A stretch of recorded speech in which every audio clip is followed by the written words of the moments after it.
Всем огромный привет! Сегодня с вами приготовим очень вкусное пирожное за 4 минуты. Для этого разомнем один банан, добавим 1 яйцо и 3 столовые ложки какао. Добавляю немножко ванилина для вкуса, 1 столовую ложку сахара и пол чайной ложки разрыхлителя для теста.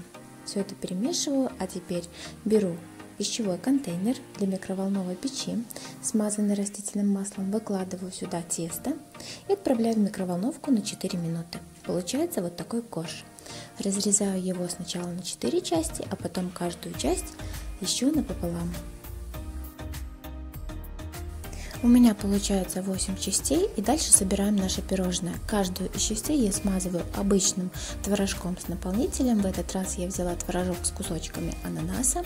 И когда наше пирожное собрано, я смазываю края и украшаю по желанию. В этот раз я украсила кокосовой стружкой и ягодками. Пирожное получается очень вкусное. Для любителей сладкого, для сладкоежек просто пойдет на ура, тем более без муки. Всем приятного аппетита, ставьте лайк, если понравился рецепт, подписывайтесь и всем пока!